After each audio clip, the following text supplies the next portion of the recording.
Okay, take it away then, Ron. All right. That's my it's a clapperboard. my clapboard. Yeah. Clapperboard. Is that is a it CD version of the what do you call it? clapperboard? Oh, I would call it a clapboard. Yeah. It goes clap. I don't know. Anyway. Right. Hello everyone. That's a good Welcome. I'm gonna start with like a cool voice. Ready? Hello everyone, and welcome to another edition. Oh, let me start again. Hi everyone, and welcome to another edition of the Magic Morning Wood. As always, I'm Ron, and with me is I'm Clive. Oh, what's that? Ron's lost the plot. I don't know.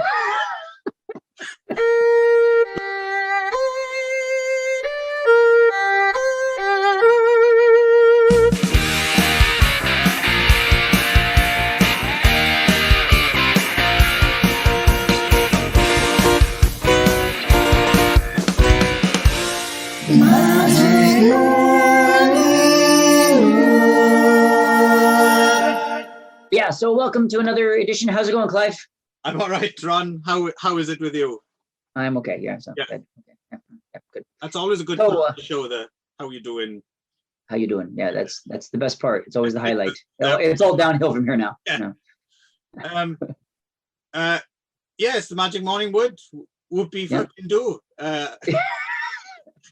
So where we join in the wood to talk about movies, and so moving on, might as well just jump right in. Huh? Yeah. So moving on from going with our theme, or our how would you say this, our process. Yes, our natural algorithm, isn't it? Algorithm, right? Where we take whatever the last movie we did in the last episode, and we do a loose connection to this week's to choose our one for this week. So my choice from last week was it's actually a very simple concept that for some reason it's very difficult to explain when you try to explain. Yeah. It doesn't. You can't explain it. Yeah. So I don't know. Yeah. So anyway, we choose whatever I chose last time helps me choose this time, I guess. Right. So last time my choice was Multiple Maniacs, the John Waters movie, which was a reaction to your 2000 Maniacs. And so I decided to continue with my John Waters education because as I mentioned last episode, I haven't really seen a lot of John Waters movies. I don't really know. All the John Waters movies that I have seen were more the newer ones. I saw like Hairspray, and I think I saw Cry Baby when it first came out, and all those kind of newer ones, less John Waters-y, I guess, right? So I definitely think that it's about time that I sort of dipped my toe in the John Waters. See what I did there? That was really good. I've been saving that up. No, I just thought of that now. That for weeks. And so I decided to continue John Waters and continue this week with PECKER. John Waters, 98. Yes. Okay. Whew, safe. Okay, good. All right. 98. So the 98. So now I know the reason I chose this one of all the John Waters movies is that I know you have in the past raved about this movie to me on several occasions. You are a big fan of this movie. So which I was aware, I mean, we'll get into it obviously, but I was aware this time, I don't know why this hadn't occurred to me before. I was slightly regretting, I wonder if I've, sometimes you set the bar too high. The bar too high, yeah, right, yeah. So if it might disappoint, right? So right, yeah. But I know that you were a big fan of this movie, and now my experience with this movie, I hadn't seen this movie before, but I do have memories related to this story, to this movie, in that this movie came out in 1998, like 98, and it was on video like 90, 98, 99, which was exactly the time that I used to work at Blockbuster. Okay, so that's I used to work at Blockbuster in 98, 99, and I have many memories of stalking Pecker on the shelves, right? And I like, staring at that case for, and for hours on end, and moving it around and stuff. But for some reason, a film with many copies. Well, I think there was probably, when it first came out, probably 3 or 4 or 2 or 3, somewhere in that. It was like one of those sort of mid-level, new releases. And yeah, so I remember looking at that, and I remember, always like adjusting, and trying to, cleaning up and, making things neat and, moving that particular movie many times. So I've looked at this, video case, a lot, but for some reason I never went out and actually rented it. I never actually watched it.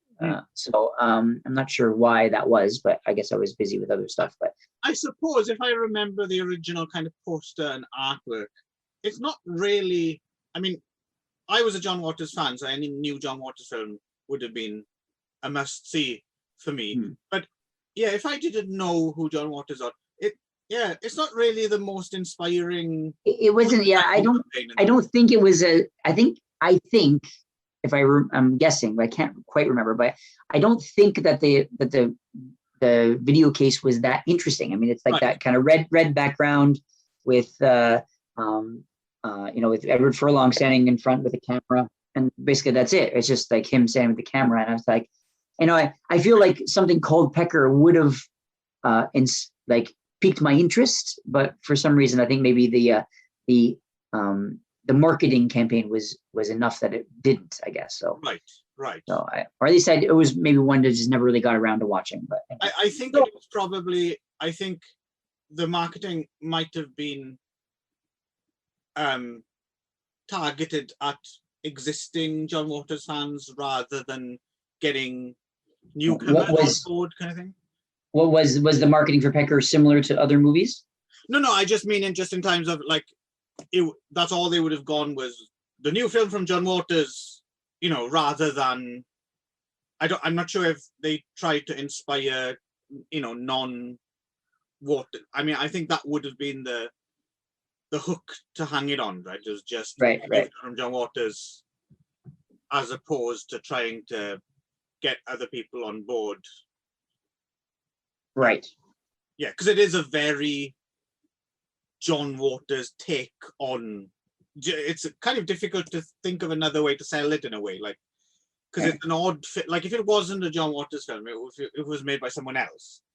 It would be a slightly weird film to market. Yes, yeah, but it's exactly. Yeah, it's definitely a John Waters film. Yeah, right? Yeah, through and through. Yeah, I mean, based on my limited understanding of what John Waters films are like, but right. Yeah, my guess is that he has a very, I mean, what I have seen of his, you can he has a very specific style and a specific tone, which this movie seems to capture quite well, I think.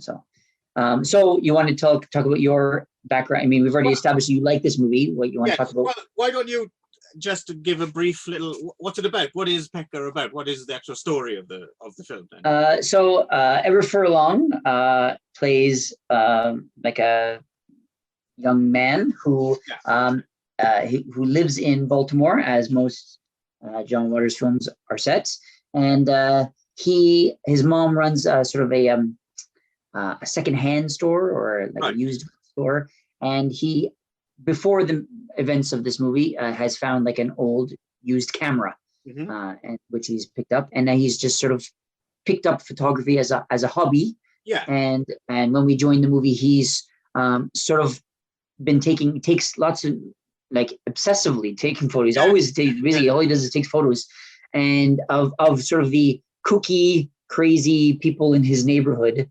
And of course, and it being a John Waters film, you can imagine, if you know anything about John Waters films, you can imagine the types of people they have, including his grandmother, who has a Mary ventriloquist dummy, Mother Mary ventriloquist dummy, and help me out. What are some other people, other characters? Well, I suppose in his immediate family, because his family's, all the characters in his family I like. So you got Mary Kay Place is his mother, right? She runs a thrift store, and she also kind of helps out homeless people.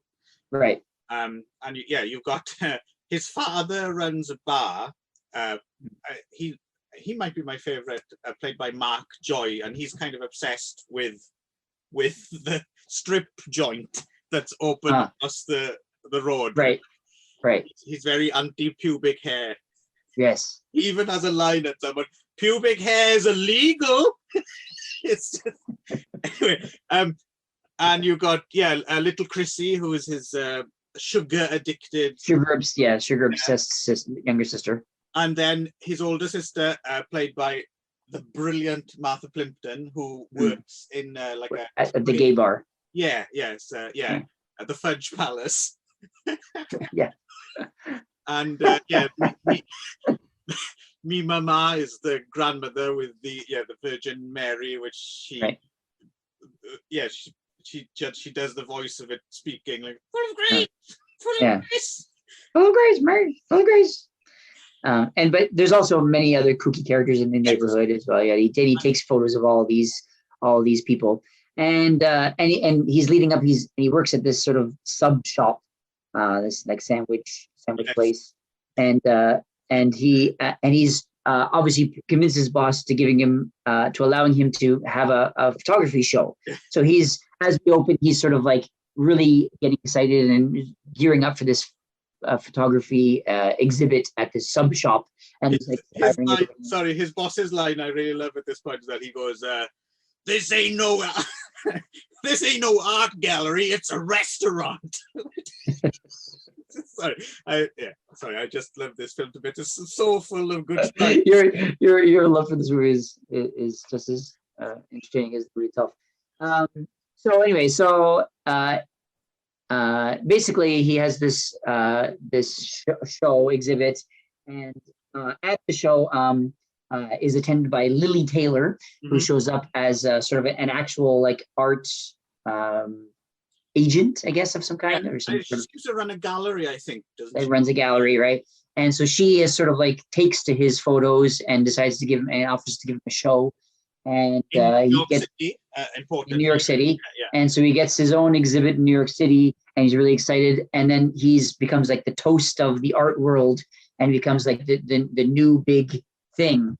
But then the problem is, of course, that it's sort of the whole movie is basically a satire of the art, the pretentiousness of the art world and stuff, and so then he sort of turns it on its ear, and he starts using the rich, pretentious art people as his subjects. Yeah. And then they realize the pretentiousness of the situation. Yeah. And he turns down having an exhibit at the Whitney.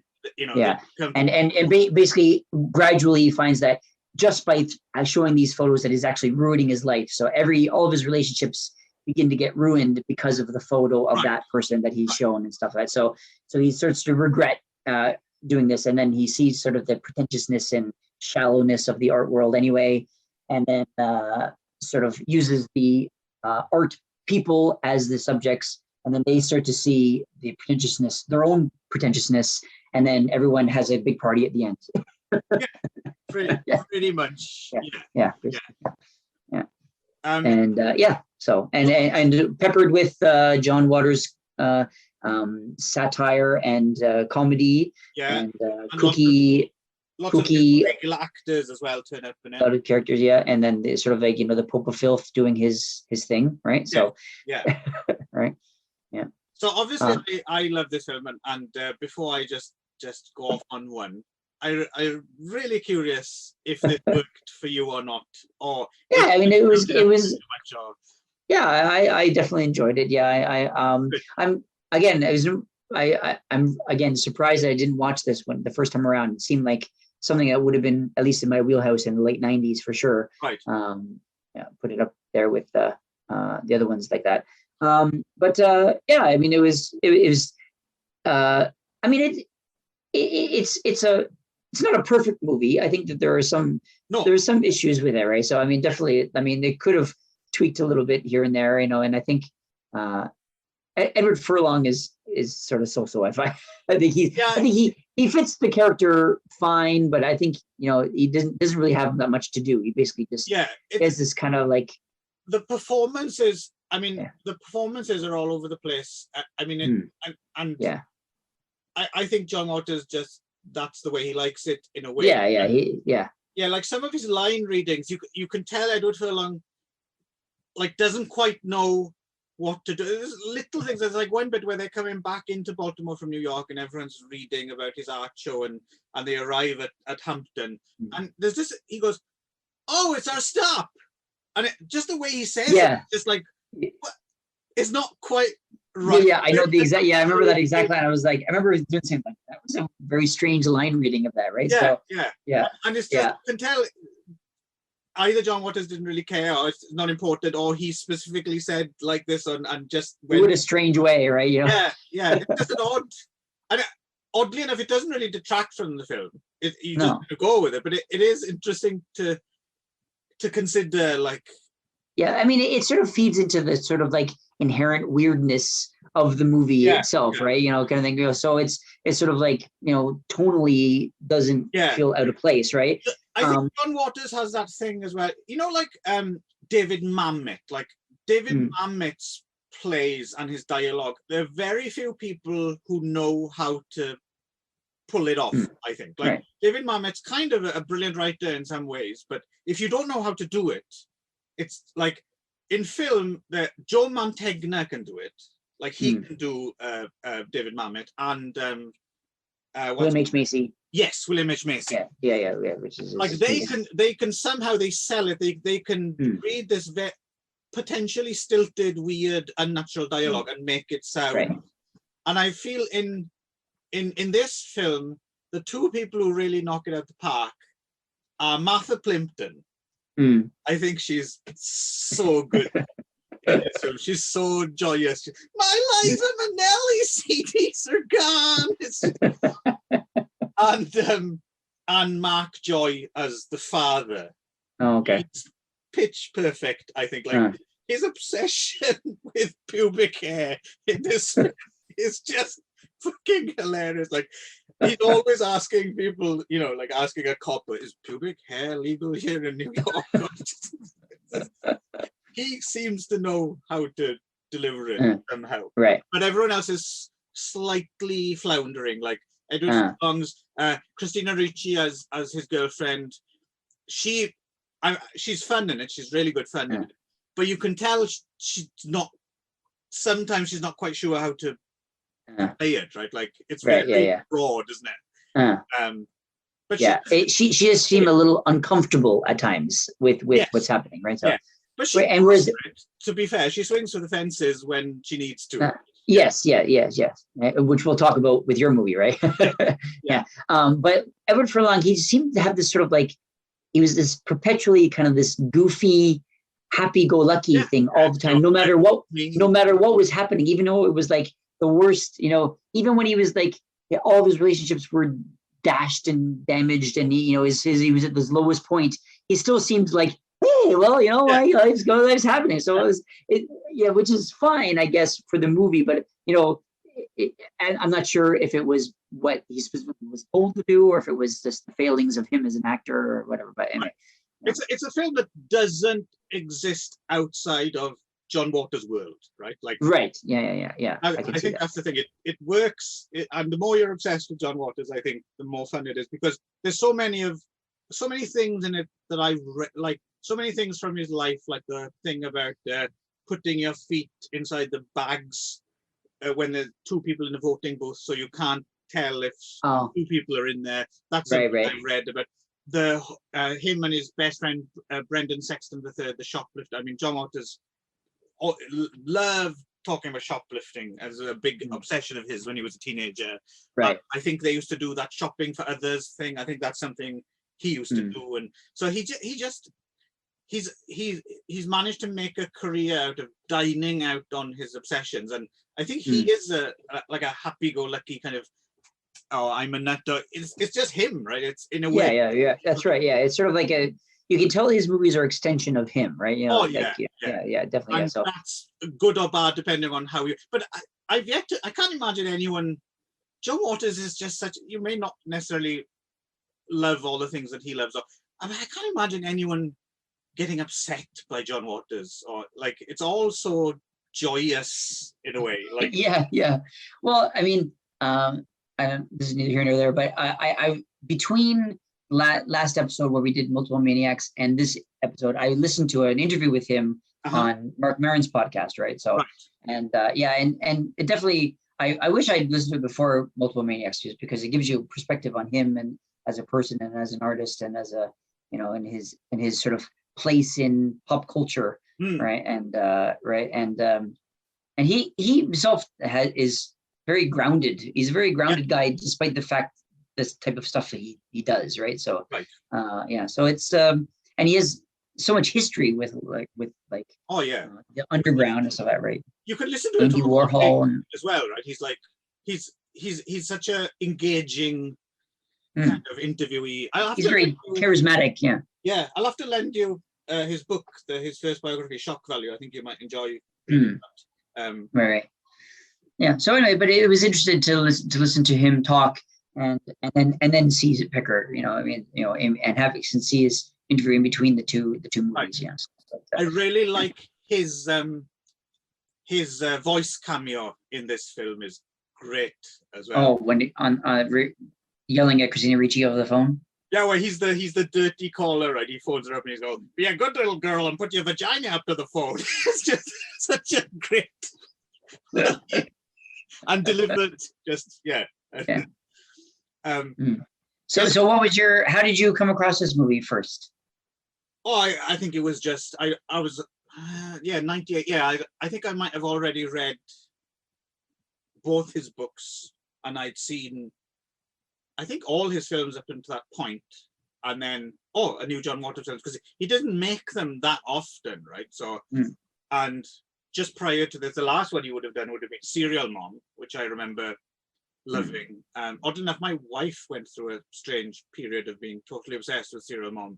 Oh, really? Watching it like every day for like oh, really? Wow. I do remember watching Serial Mom when it came out, but I don't remember much about it though. But I do remember.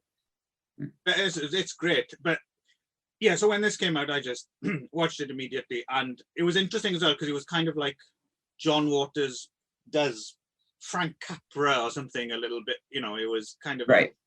And just straight away, I thought, oh, okay, that's great. And then I had a compulsion, like I think I rented it and copied it, and then had my own copy.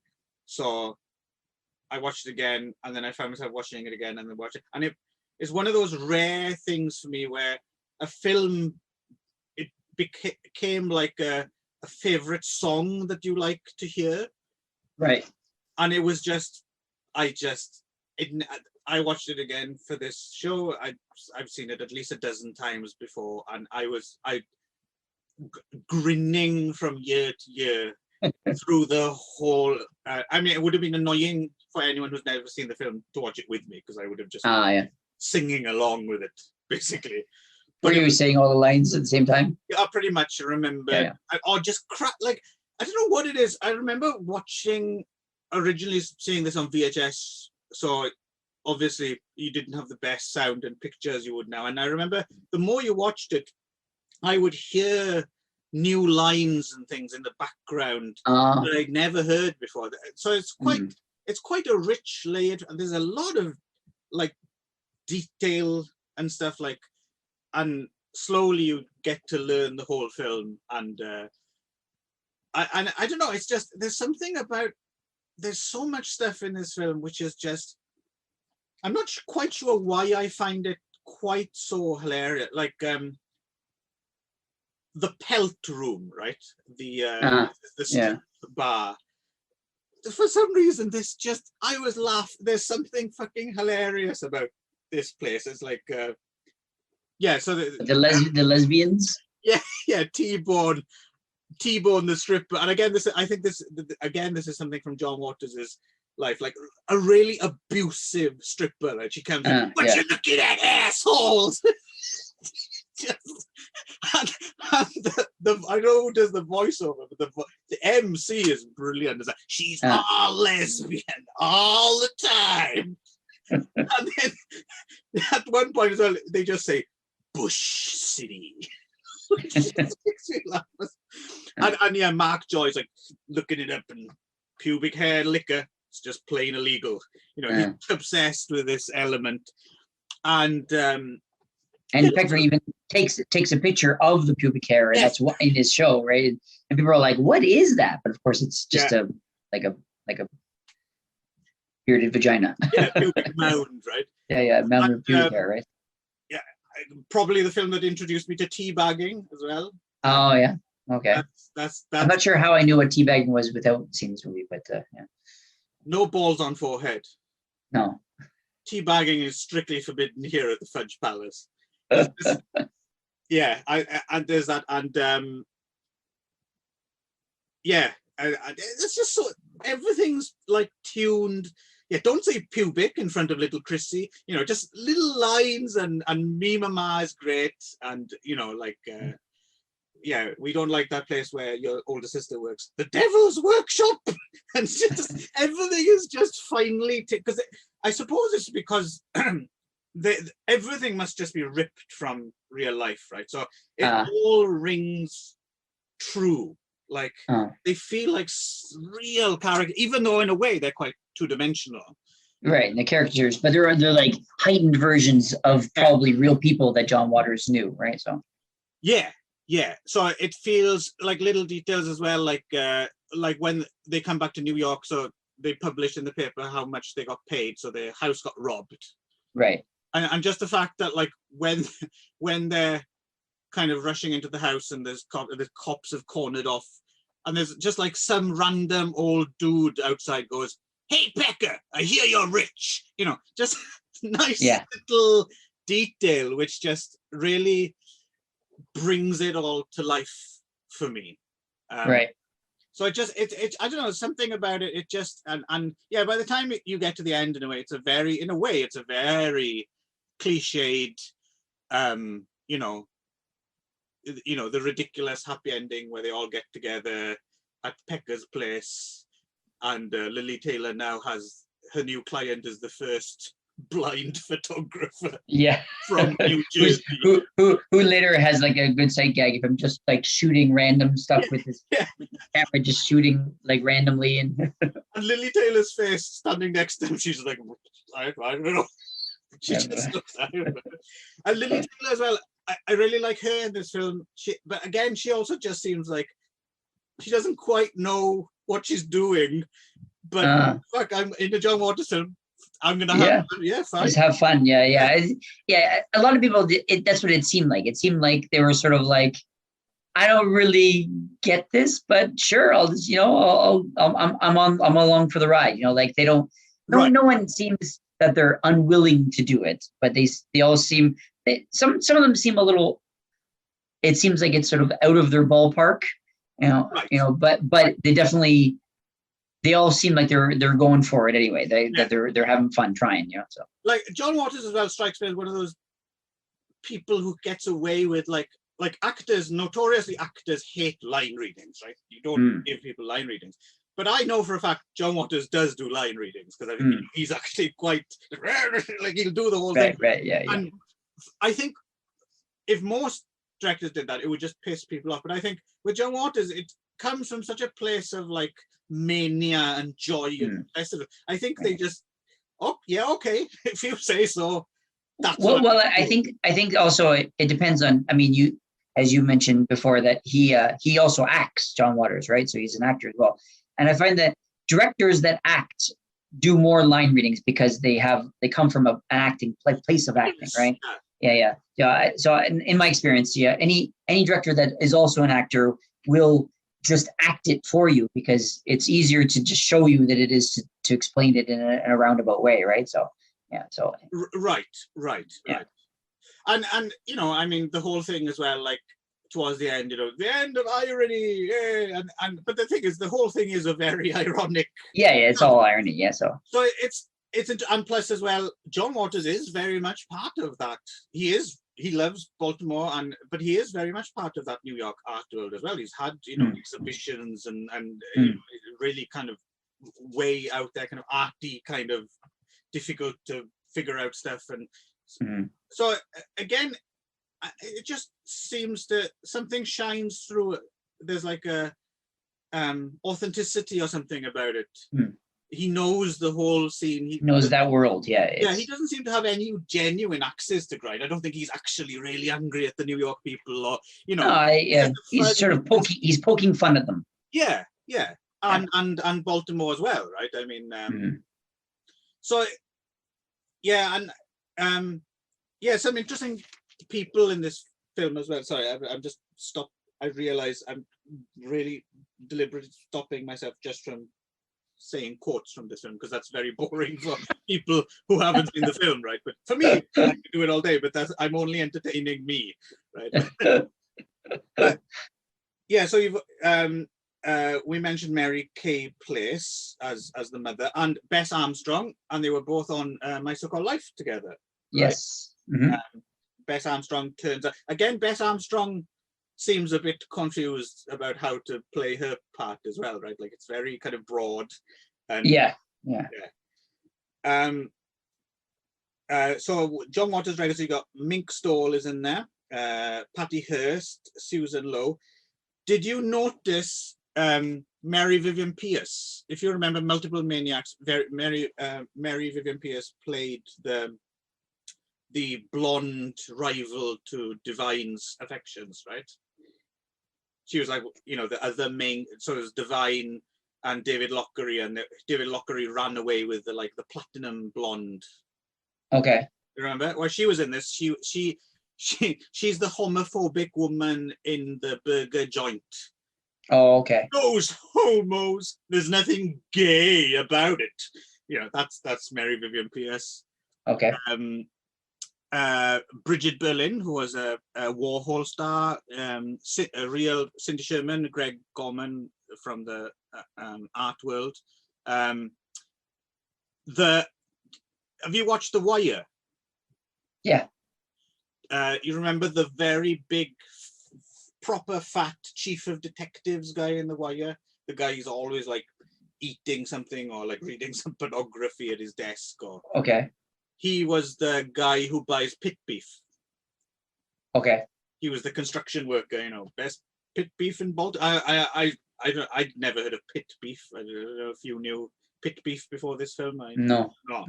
I now would quite like to eat a pit beef sandwich. They look pretty good. Right.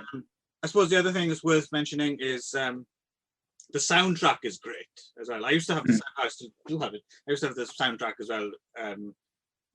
A typical kind of selection of John Waters oldies, but it's also got some quite good new stuff as well.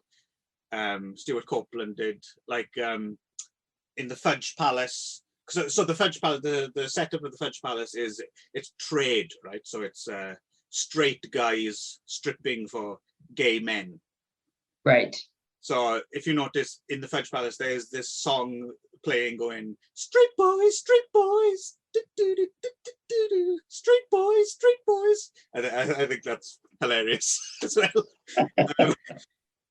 Because there's that scene as well, as there where that guy comes in and he sees his son stripping on stage. Yeah, he's like, you're a fag, right, or whatever. He's like, and he's like, no man, I don't blow them. They blow me. I'm not gay. So yeah. Fuck it. It's just, I love it. I'm going to watch it another 20 times this week. This week. Do you have anything more constructive to say than I do? Well, actually, answer me this then. Do you think you'll watch this, again? I think I'd watch it again. Yeah, I'm not in a hurry right away to watch it. I was going to watch it right away, but down the road, I have enough goodwill towards the movie that I'd watch it again if I came across it. So because it could be just things that hit you when you're younger as well. It tends they'd land more, right? But can you conceive of becoming obsessed with this film in the way that I am? Can you imagine if you'd watched it a few more times and you got to know it, or is that? Yeah, I mean, it might be something that grows on you over time too, right? And also the nostalgia factor. I think that if I had watched it when I was working at Blockbuster back in the '98, I probably would have different feelings toward it now. You know what I mean? So not that I disliked it. It was a fun movie, but I can't say I loved it. Certainly not to your level, but it was a fun, entertaining watch. Yeah, I suppose the older you get as well, you don't have the, like when you're younger, you have the time as well, right? To be obsessed with something, to rewatch a film over and over again. Right. And then when you get a bit older, you don't really seem to have that much time left. So yeah, maybe if I saw this now, I would still like it for the first time. I would probably still enjoy it, but I wouldn't necessarily watch it again and again and again. Just right. I don't watch anything again and again now, Right. apart from stuff that I saw when I was younger. Stuff that is now just comfort food, right? Yeah. I mean, I don't think it's entirely that. I do think it is really, really good, but certainly that's part of my specific kind of. So, would you say this is your favorite John Waters film? I think so. Yeah, it's certainly the one I've watched the most. Is this? Would you say that this film is more John Waters than other John Waters films? I think all John Waters films are very. I'm trying to think if there's an outlier that isn't. I suppose this is probably the last. Crybaby? Is Crybaby right, John Waters? I haven't seen that since it came out. I mean, they all are. They all have his obsession. I suppose this is probably the last really great John Waters film for me. So after this, he made A Dirty Cecil B. Demented. Cecil B. Demented, yes, and then A Dirty Shame, and both of which I enjoyed, but they never really inspired the obsessiveness in me that this did and stuff prior to it. I think they're both pretty good, but I don't think they're quite this. This is John Waters peaked, I think, with this one. Like, I think this is overall just everything distilled into, everything John Waters is obsessed with is in this film, I think. Right. Have you seen Kitty Flamingos? No, that one, because it's not really a proper film, right? It's right. It's like a filmed read through, right? Of Pink Flamingos by children. I'd be curious. Right. I've never actually come across it. If I saw it, if I came across it, I'd be curious to see it. It'd be interesting. He also wrote a screenplay, Flamingos Forever, I think it's called, which was the sequel to Pink Flamingos that never got made. And they published the screenplay. I've never read that. I doubt they would make that now. And it seems almost pointless. Anyone other than John Waters would make it, right? Right. It would be a rare person indeed who could do a John Waters.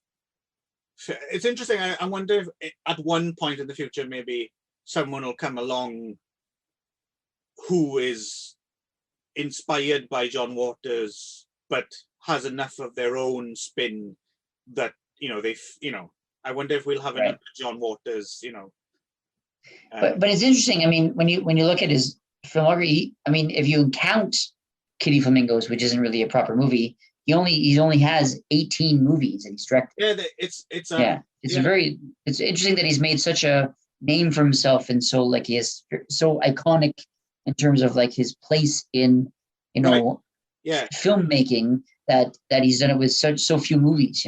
Yeah, no, he's not prolific, but he's such a one-off, and his impact is huge in general, but certainly on me personally as well. I mean, and I think because his impact was so big on me when I was younger as well, I'd kind of forgotten about it until we started watching his stuff recently, just because, when you have a really big obsession in your younger days, you almost overload on it. So you actually keep away from it for a long time after. Another good example for me is the amount I fucking loved and rewatched Ren and Stimpy when I was a kid and a teenager. Right. That I almost can't go back to it now, just because. Oh, really? Yeah, I mean I can, but it's just I lived so much in Ren and Stimpy world, and I lived so much in John Waters. I've never been to this day, but I was obsessed with like going to Baltimore, and I know I'm not the only. There's a good book called Camp America, which is split between three filmmakers, John Waters and these guys called the Kuchar brothers, underground filmmaking brothers out of New York, who we might talk about in the show sometime. And they inspire John Waters. And there's this book written by this guy who was obsessed with John Waters as well. And I think because John Waters is so obsessed about things, and he's such a good spokesperson for indulging your obsessions, I think he inspires other people to do the same thing. So there's just something joyous about everything he's involved with, and it just I was in such a good mood after watching Pecker. The world was my oyster, right? Like kind of thing. And that's a nice feeling to have, right? So if any artist in whatever, if they can inspire that in you, I think it's something to gravitate towards. I think the last thing I wanted to mention about the movie was just the title and the name Pecker, which is I expected something a little more salacious as to why he was called Pecker, but then they explain it by saying because he always picks at his food. I like a bird. Yeah, it's good. In general, I think it upturns expectations because, of course, at this point, people were expecting outrageousness from John Waters, and that's why some people might have found it disappointing that it's not. It's only not more. Yeah, but for me, it worked the other way. I thought that was refreshing. I was like, oh yeah, he can make a kind of almost a family comedy, except it's got pubic hair jokes in it. Pubic hair, right, yeah. But it's apart from that, it's this close to being like a PG, right? It's I guess, yeah. With a little, creative editing, I'm sure you could put it on television, prime time. Of course, here in Japan, it was called I Love Pecker. I Love Pecker. Oh, really? Okay. Yeah, and I think it did quite well. Again, in that way that oddly enough, in the way that it probably inspired the art house crowd to go out and see it more than anything else, right? But, right. Yeah. So there we go. Thank you for choosing it. Just sure. Yeah, I was used to watch it. Again, it was since '98. It's been on my sort of like, I should get around to watching that one of these days. And I know you've mentioned it many times. I was like, it really made me think about it. And it seemed like this was the appropriate time to get around to it. So I'm glad I did. Yeah. So thanks for inspiring me to watch it. I'm very glad you did enjoy it. I think I would have been quite sad if you'd have been, I fucking hate this. Like I would have, Yeah. I would have been. I can't imagine that any movie like this I would hate. I mean, there's nothing about this movie that you would hate. If it's just like it's a comedy, So I mean, there's very few comedies that I wouldn't enjoy anyway. So and it's at the base, right? So I mean, it's okay, I think it's time to play Woohoo by the Rocketeens, and the other side of that, we'll be back with some more chat.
And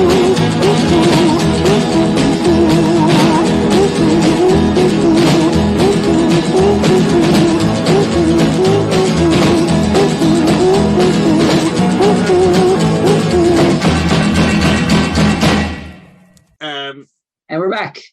Yes, we are indeed. And so, speaking of indulgences, I suppose, you indulged me to a certain extent here, Ron, because my official reaction to PECKER we'll get to, but I also had a kind of unofficial reaction, as it were. Right. Mm-hmm. And the first thing I thought about was I was thematically, so in PECKER you had kind of pretentious outsiders descending on a working class community for their own ends. Right. So I was thinking about this film, which we'll discuss briefly, I suppose, called The Strike. You watched this, right, Ron? Yes. Yeah. But I wasn't quite sure if it counted because it's not quite a TV movie. So I wasn't. Well, on IMDb, it's listed as actually a TV episode. Right, which isn't quite right either. I'll get into some background. Yeah. So I got to choose another one, and I said to Ron, well, we'll talk about the other film, but if you have time to watch this and talk about it, then we will, and he kindly did. So we will talk about The Strike. So so to set this up, basically, there's a comedy group called the Comic Strip Presents. I don't know if you were familiar with the Comic Strip Presents. Okay. No, I'm not. But very kind of big, well-known institution in the UK. Came out of a comedy club called the Comic Strip, and then they span off into. Would be my imagine, yeah. So. Yeah, so all these kind of stand-up comedians and stuff, and there was two major things happened in the early 80s, I suppose, with this basically the same group of people. There was a TV sitcom on the BBC called The Young Ones. I don't know if you're familiar with The Young Ones. I think I've vaguely heard it. Yeah. So. Right, a major comedy milestone in the UK, like a very anarchic kind of sitcom about students. Right. And it's again something I grew up with. Absolutely great. It'd be interesting. Is it sort of like coming of age? Sort of like embarrassing, kind of like American Pie, the In-Betweeners kind of humor? No, not quite, because those things I think are a lot more grounded in reality. They're more typical sitcoms. This stuff was just off the wall. So, is it sketch comedy? No. It's kind of, well, it is sketch-like in a way, but basically you had these 4 students living together, and they were all kind of like you had like the heavy metal punk guy, and there's like the anarchist poet and the cool guy and the hippie, but they're all really broadly drawn stereotypes. But incredibly surreal things would happen all the time. Oh, okay. There's no real connection to reality, and they even had like animation in there, and just mad. They even had bands would play in their living room or kitchen or something in the middle of an episode. A band would just turn up. Motorhead were on it. They did Ace of Spades in their kitchen. It's a lot of fun. Actually, I'd be really interested to see what you think of The Young Ones. I think it would probably be that mixture. You probably enjoy it to a certain extent, and then some of it would probably just be too British, too 80s, too kind of specific. Okay, well, I'll put it on my list. Yeah, it's only 12 episodes. Maybe I'll try to check it out at one point. Madness were on it as well. They were one of the bands. Oh yeah. Yeah, they were on there. It's everyone knows The Young Ones in the UK, and so The Young Ones, and there was also this Comic Strip Presents thing which kicked off on Channel 4, which is a lot of the same people, and the IMDb has it as a TV series, right? But it was more like intermittent, like once every few years there'd be like a small cluster of Well, I think yeah, I mean, I think the UK has a different like style of television production than say the Americans do, right? And I think it's for IMDb, which is I'm pretty sure an American website. They sort of have to try to fit a different system into their sort of like square peg into the round hole kind of idea. So like one example of recently would be like the show Sherlock with Cumberbatch, right? Which is essentially just a bunch of movies, right? Yeah. Which are like they're all like 90-minute movies that are just, but there's like 10 of them or something like that, right? They're spread out intermittently throughout the, but they've got to make it into a television show and make them episodes, right? So I think it's just for the sake of easiness and and fitting it into the same mold, so it's I think it sort of falls outside the normal idea of what Americans have about movies versus television shows. Yes, and it doesn't quite count as a TV movie because it only or a special an hour. But anyway, so the strike, so the comic strip presents, they still do them to a certain extent. I think every now and again a new one will come out, but a lot of them I don't think are actually that funny, and a lot of them really haven't dated that well. Probably the best ones you might enjoy now. They did a couple bad news and more bad news, and this followed this is like interestingly kind of came out around the same time as Spinal Tap, and it's basically a fake mockumentary following a British heavy metal band. And that's very funny, and it's not quite as sublimely awesome as Spinal Tap, but they are a lot of fun. So those are pretty good, but the other stuff is very inconsistent, I suppose. But the strike is which first broadcast January of 1988. And I guess I must have seen this. It's insane to me now to think that I watched this when I was 8 years old and that I kind of appreciated it. This came out 88. I think this is probably the best thing that the comic strip ever did. I think this is peak comic strip. And yeah, watching it again for the first time in a long time, it's still worked for me.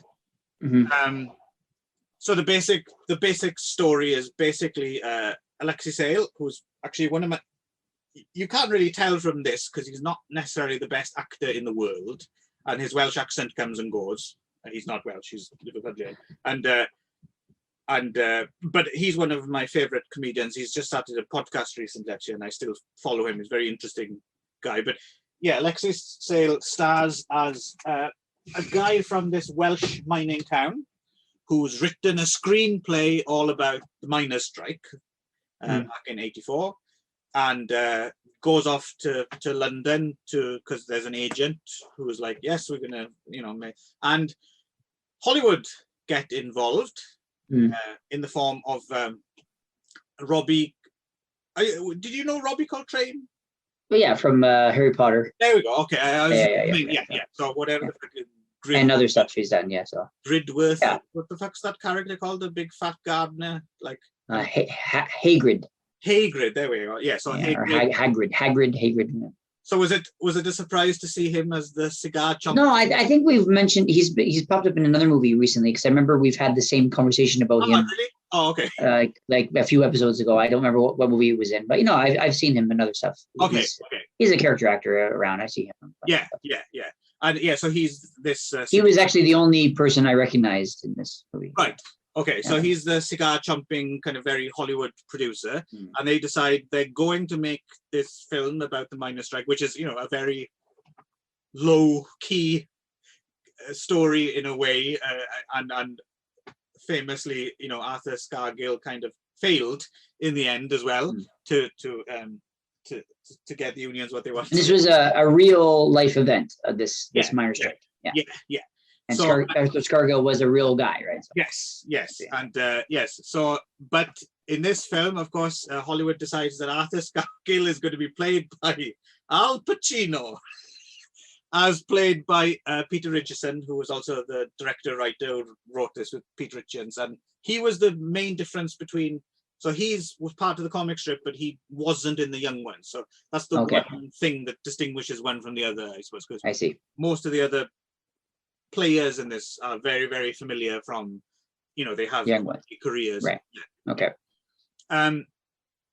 Yeah. So, and yeah, basically the story is, how Hollywood just slowly takes over and totally Hollywoodizes the story, right? So they go to the location, they go to the mining town, which is the real mining town where it happened, but it doesn't say mining town. Doesn't feel like mining town. Yeah, you guys don't look like miners. Well, we were actually the miners in the story. You guys don't look like miners. Yeah, I know this. They say like, I know this took place in the 80s, but it feels like the 1930s. 30s, yeah. And so, and of course, Al Pacino and Meryl Streep ended up playing his girlfriend, and of course it's there's nothing exciting enough to the story, so they put in there's a disaster element where he has to rescue a little girl from a collapsing mine. His daughter, right? Isn't it his own daughter? Yeah. And so basically you get to see slowly how the writer sells out and Hollywood takes over, and it just gets progressively more and more and more ridiculous, and Arthur Scargill becomes a motorcycle riding hero. That's the fastest trade unionist you'll ever see, son. Which is one of my favorite lines. Yeah, right. Yeah. And and then you just get glimpses of this film that ends up winning awards and it wins all the Oscars and stuff. And I think it's a very kind of well observed satire on this whole process, right? Right. So they turn it into as well that it's Arthur Scargill ends up. They turn this Welsh mining town. It looks like a medieval village, right? Right. Yeah. Hunchbacks and the guy who could read. He's got like the guy with the missing eye. He's got the burned face, and I'm the only guy who could read and write in town, and he's reading Das Kapital, and everyone else is like, he's afraid of the Prime Minister. And it's just it's basically that, and it's just very, very funny, I thought. What did you think of the strike, Ron? It was once it got into like the movie itself, I started to get some good chuckles out of it. Yeah, so it was of course this is making fun of Hollywood is nothing new. I mean, it's it's like the old trope, right? And I've seen it countless times. It's writers writing about Hollywood destroying their scripts has been around as long as there's been Hollywood, right? So I mean, so it's it reminded me a lot of have you seen the show Episodes? No.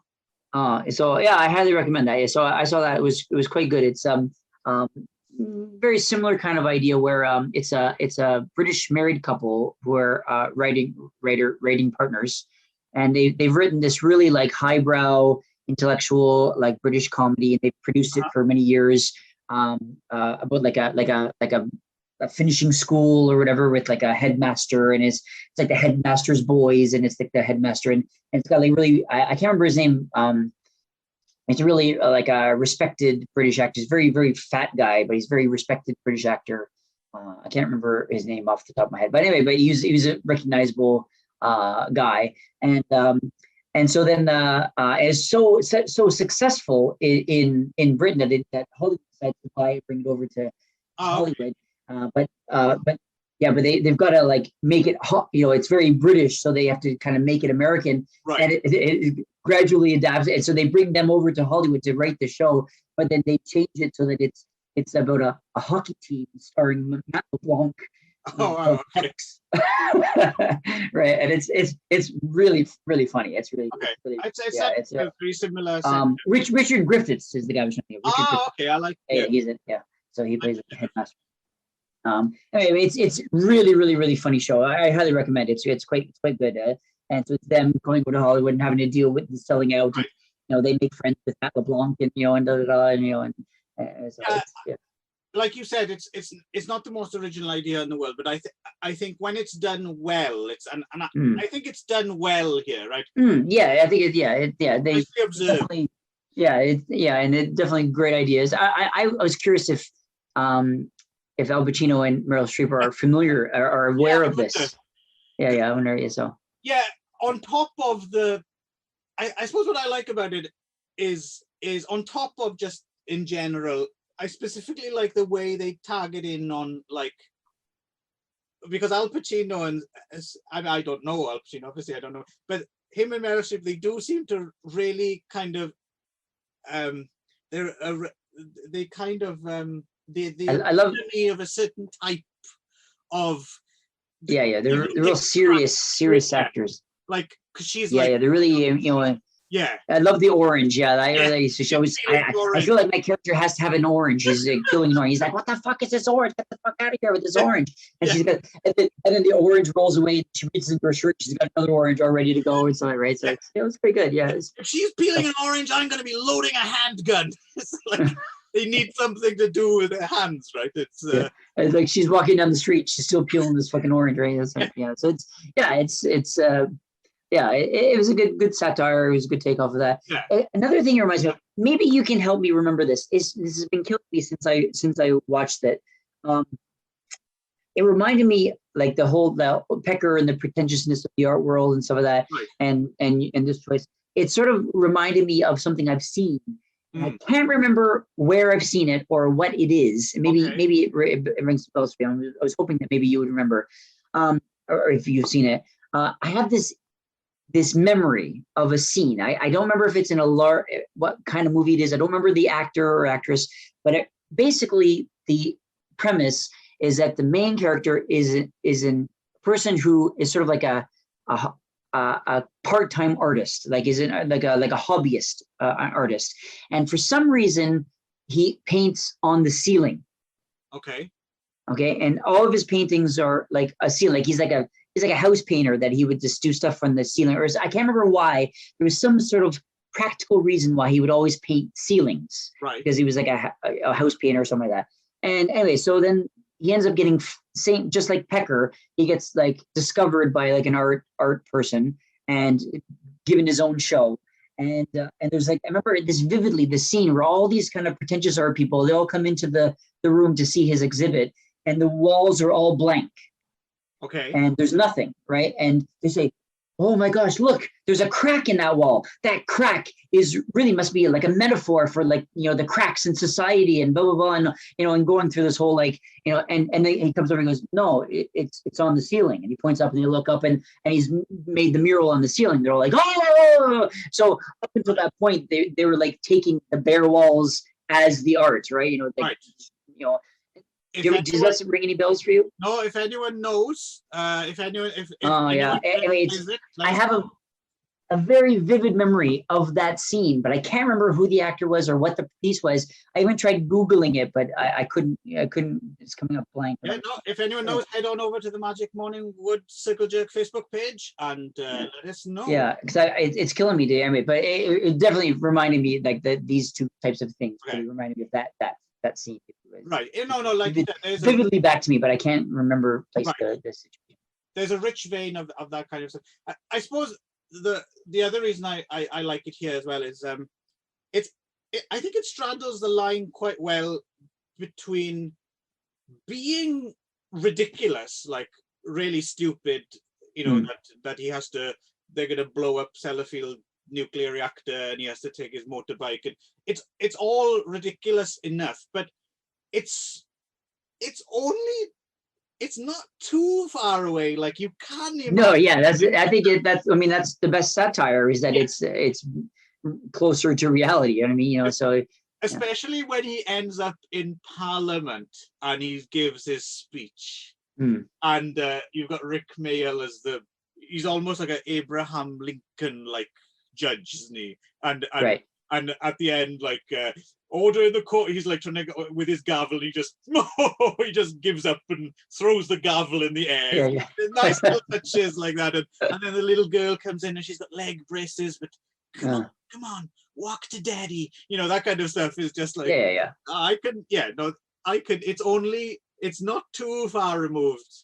They definitely got a lot of the good tropes from these types of movies, you know, and that, you know, and it was quite clever satire and parody of those types of movies. So and I wanted to flag it as well. Like I said to you, I said, like, even if we don't talk about it on the show, I just kind of want you to see it out, because it's one of those things like you might not necessarily come across it, right? It's not right. I don't think I would have otherwise. Yeah. So I just I thought you would enjoy it.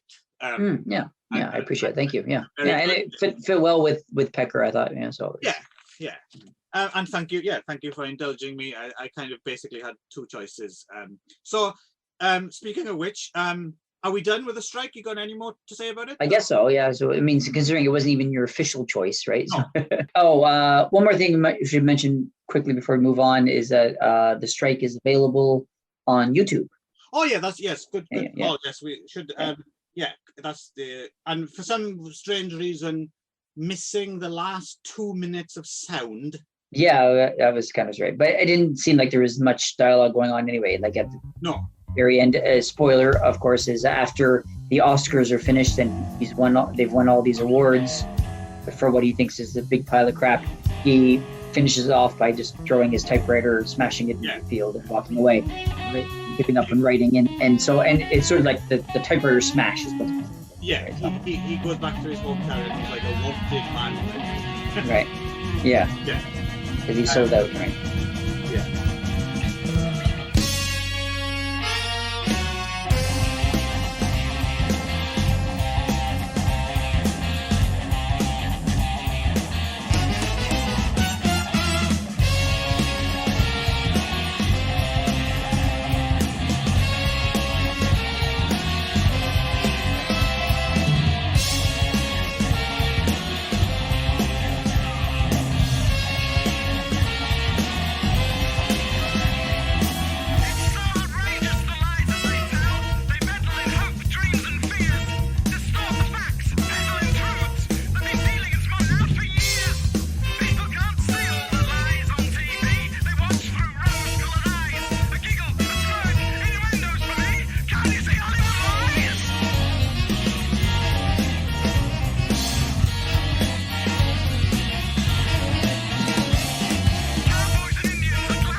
So the official choice and the actual link I went with was Christina Ricci, and who was in PECKER. And and I decided to go for the 2006 film Black Snake MOAN, written and directed by Craig Brewer, with John Singleton as one of the producers on it. Had you seen Black Snake MOAN before? I hadn't, and I was watching it. I was trying to think, like, I had confused this movie with another movie, and I was trying to remember what movie it was, and I looked it up, and randomly, I don't know what the connection is, but for some reason I mixed this movie up in my head with Two Moon Junction. Okay. I don't know why, but Two Moon Junction, which is like the 80s kind of like soft core with Laura Flynn Boyle, right? Right. So Right. Yeah, like a Zalman King thing, right? I think. What's that? As a Zalman King film, I think. I can't remember who made it, but I remember like Laura Flynn Boyle was in it. Was like a erotic thriller, one of those like 80s kind of like Poison Ivy type movies kind of thing, right? So yeah, and for some reason, because it was like set in the South, and it's like, right. So for some reason I had mixed those two movies up in my head. So I don't know why, because they're very different. But yeah, those are because there's nothing in the title either, which is kind of I don't know. I think it was just the connection to sex, I guess, in the South, I guess, which I guess, but yeah, I'm glad I'm glad you picked it, because it was a movie that I wouldn't normally have even been on my radar. So yeah, it's kind of I chose it because I remember seeing it when it was new. I didn't see it in the theater. I saw it on DVD. I remember seeing it, and I remember liking it, but I remember also finding it a little difficult to process in terms of whether it was, how good it was and how bad it was, or like, is it, in what way is it good, in what way is it bad, in what way is it exploited? I have to say, I agree with you that it's, I'm hoping that maybe you have more of an opinion on that now, because as I was watching this, I almost couldn't decide if it was good, bad, or really offensive. Like it was somewhere in the middle, like, and I couldn't decide which one it was. Well, no, I have to admit that's kind of why I chose it, because I thought it might be a chat. So basically the story is, so Christina Ricci plays kind of I suppose white trash is the phrase, right?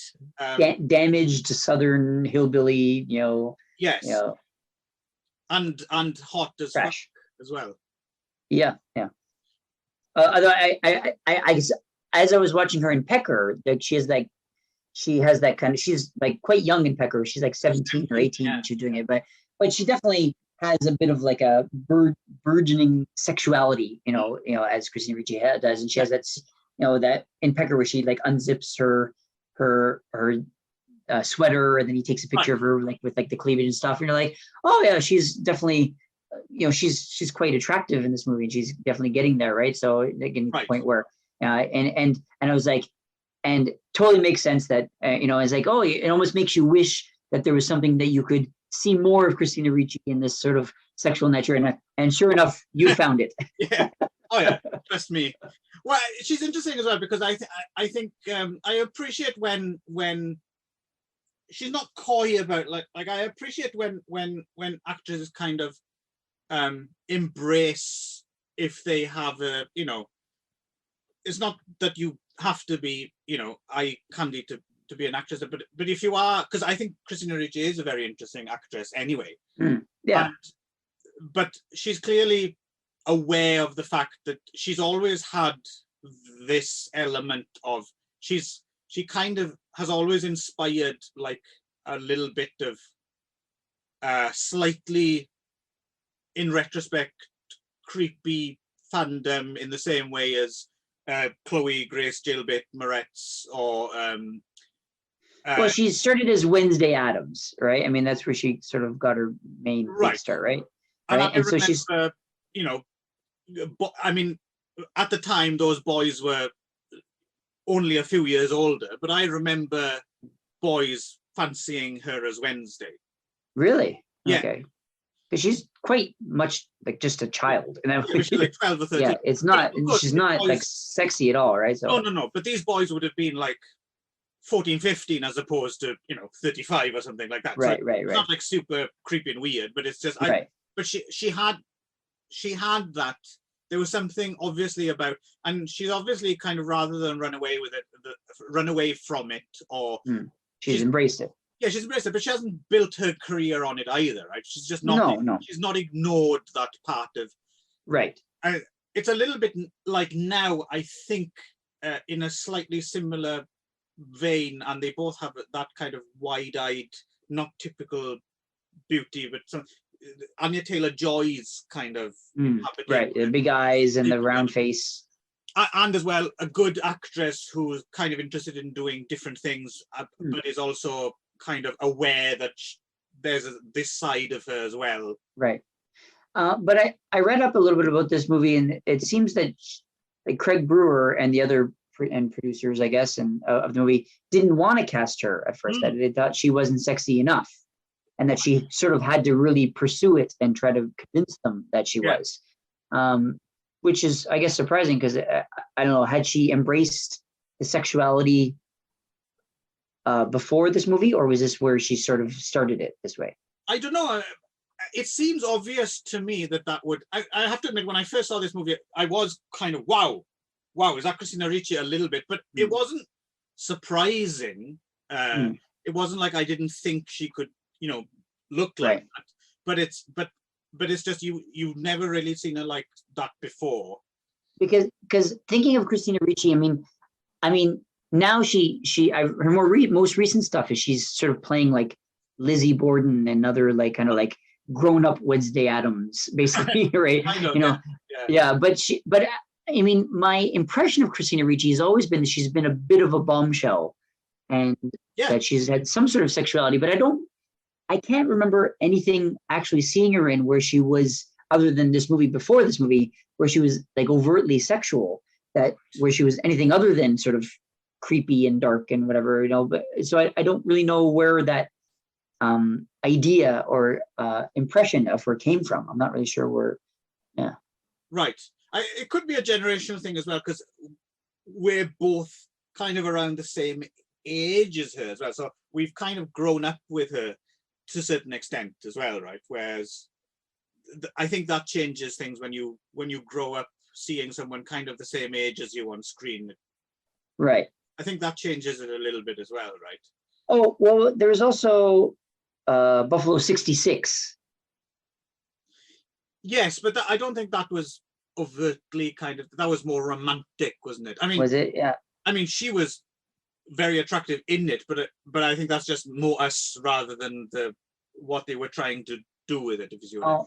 No, okay, now I'm remembering. Okay, because right around the time of PECKER, she was just before PECKER, she was in The Opposite of Sex, I think, where she was a bit. I never saw that.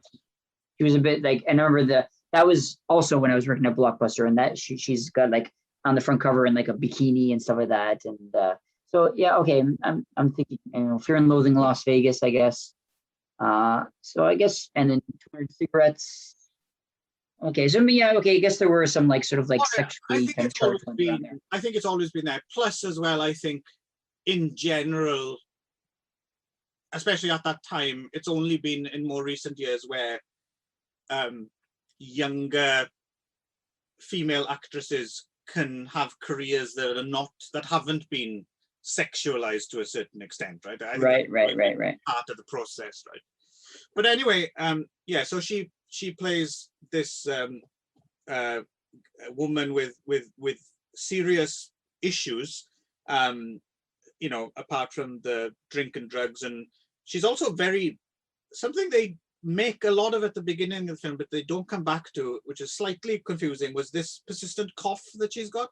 Like, I thought that was going to become something, and it didn't. Yeah, it never turned out to be anything. Yeah, no. I expected her to have like syphilis or or something like that. But other than that, her main thing is that she is some kind of nymphomaniac sex addict, right? Which during the course of the film we turn out is linked back to some kind of abuse issues. Yeah, like mother's boyfriend, sexual abuse, right? Yeah. And her partner, she's kind of going out with Justin Timberlake. Yes. Yeah, I have to say, I was shocked that you would actually choose a movie starring Justin Timberlake. It was like, what has happened in the world that Clive is choosing movies starring Justin Timberlake? Who's decent in this movie? I think Justin Timberlake is actually a pretty decent actor. And he's done some, when he chooses his stuff, he chooses some interesting stuff. Agreed. I've seen him in stuff,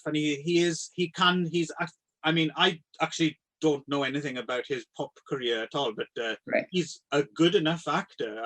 Yeah. So, but it just like, Clive choosing a Justin Timberlake movie just felt there's something very off to me, right? So Yeah, no, I could see why you might think that. yeah. Yes, so next week I'm choosing Hannah Montana. So yes, so and he is a veteran of some sort, right? Who's been redeployed, I guess, but he's clearly suffering from some sort of PTSD. PTSD / anxiety disorder, right? Yeah, right. So. And she is looking after him, basically. He needs her, and obviously she needs him as well. And as soon as it turns out he doesn't get redeployed because they discover that he has a problem and he gets sent back, right? He can't be redeployed. His anxiety is too debilitating that he's all becomes like, what do they call it, Section 8 or whatever that term is, whatever that they can't. Right. Or 4F, I don't know. 4, yeah, whatever that is. Yeah, basically he can't be in the army. He's too crazy for whatever. Yeah, so right. He's useless as a soldier. Right. So. Yes, I suppose. You couldn't rely on him in a combat situation. I'm guessing. Yeah, he is this like real like debilitating like anxiety where he just shuts down. I'm guessing this is Iraq, Afghanistan era. Right. That's where he would be going. Yes, and but as soon as she's gone, she's got this scratch. She has to urge scratch. She has to urge. She has an itch. She has to scratch. Right. She and basically she has to go out and fuck guys. Actually, they make a lot about her being kind of the town slut or whatever, but we only ever see her actually.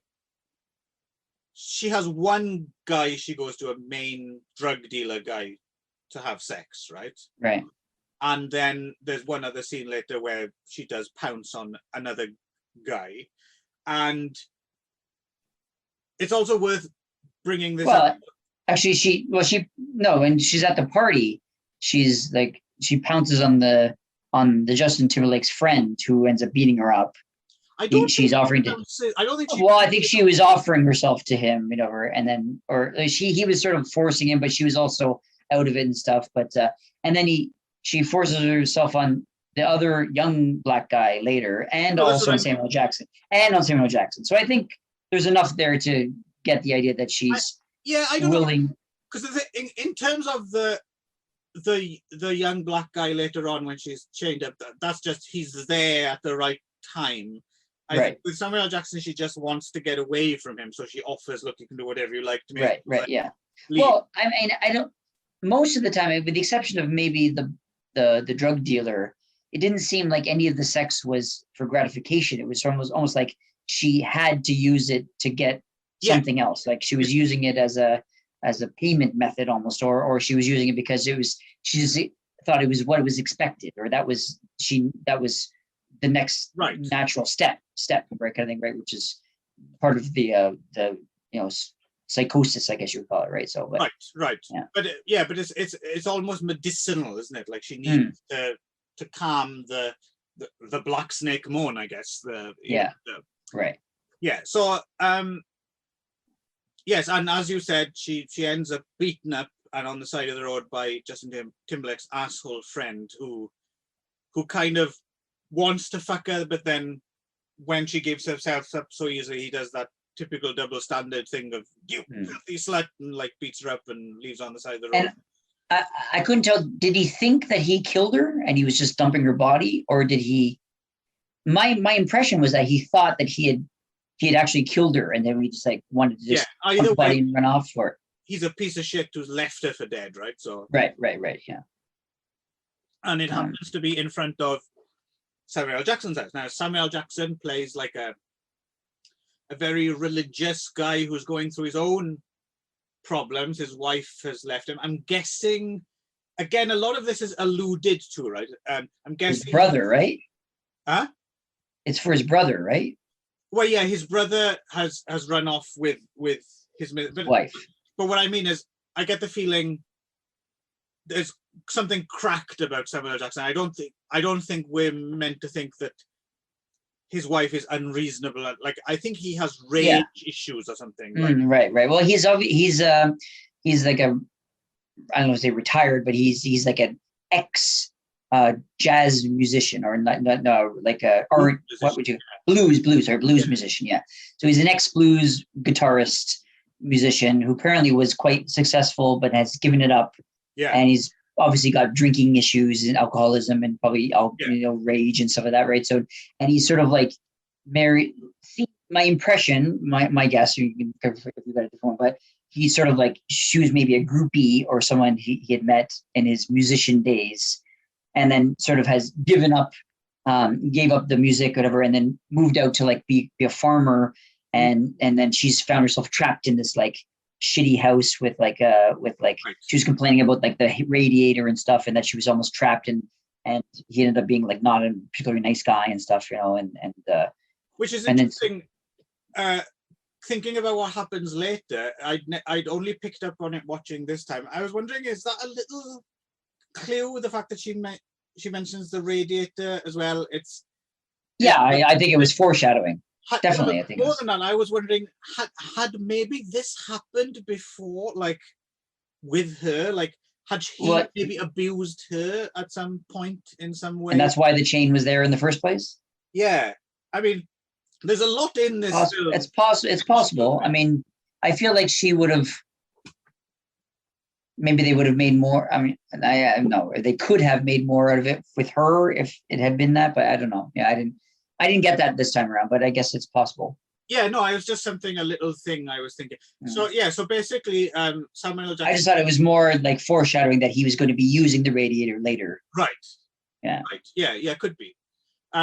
Takes Christina Ricci into his house and kind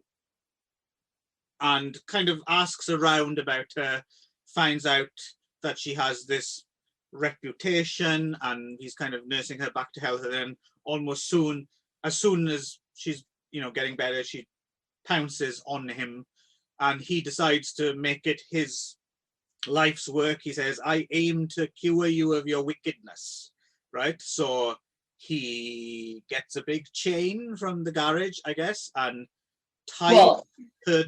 I mean, you have to explain why he uses the chain. Is that she tries to run, right? She tries, so she's well enough to walk herself that she tries to run away and wants to go back to her old life, right? I think, or of fucking everybody, right? So he's trying to physically stop her, and the only way he feels like he can stop her is to actually chain her up into the radiator. But obviously, this is as well. I mean, we'll get into this more later and why this is possibly problematic, and so. Because I think the way we're explaining it is almost prosaic in a way, but I think what we should bring up at this point is how, like, for instance, up until this point and for a large part of the movie, Christina Ricci is basically in a state of undress. And yes, not in a dress; she's running around in her underwear, panties, or topless, or in denim cutoffs. I mean, she is sex on legs running around. Right? She's really kind of, and also, I mean, it's funny if you bring this up. It almost sounds as if you're making an issue. Like, why is that? But the thing is, the film is clearly making an issue out of it. Is the fact that it's a lily white girl with lots of black guys as well, right? The race thing is definitely a thing. That's right. Us kind of, and that's also sort of mentioned briefly. The reason why Samuel Jackson doesn't just take her to the hospital is because he feels like he's going to be accused and of doing it, of being the one that beat her up in the first place, right? So so there's that's how that's explained away. There's a lot of Southern history, it's a real Southern fried piece of Gothic. I was actually quite surprised. I don't know about you, but after I watched this movie, I looked it up, and I was surprised that Craig Brewer is a white guy.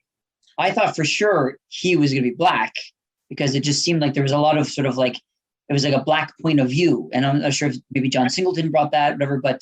Not just this film as well, right? Like, prior to this, he made that. Yeah, he also did like a rap movie. Yeah, Hustle and Flow, about what's his name, Terrence, what that accent name? Prince Howard. Yes, a pimp who wants to become a. I've not seen that, Right. but I'm kind of interested to see it. And then he made Dolomite Is My Name about Right. Rosemary Moore. And then he directed the Coming to America sequel. Which was fucking terrible. I didn't see it, but they're all African American. Yeah. Based movies, right? Right. That experience. The one outlier is I've not seen it, but he directed the remake of Footloose. Oh, okay. But no, I know what you mean. I think you would take it for granted. Oh yeah, Craig Brewer's probably a black guy. Right. But he's not. But he's not. He's not. Really which is interested in these issues, right? Right. I suppose you could say the other way of looking at it is, and the two are intertwined. You could say it's maybe he's not so much interested in the black experience, maybe he's interested in the Southern experience, right? And I suppose this film is the intersection of the two, right? The right. two things. But that's the other thing is that you'd expect him at least to be Southern, but he's from California, right? So. Oh, is that right? Yeah, I'm looking up. Yeah, he lived in California and Orange County, right? In the 90s. Okay.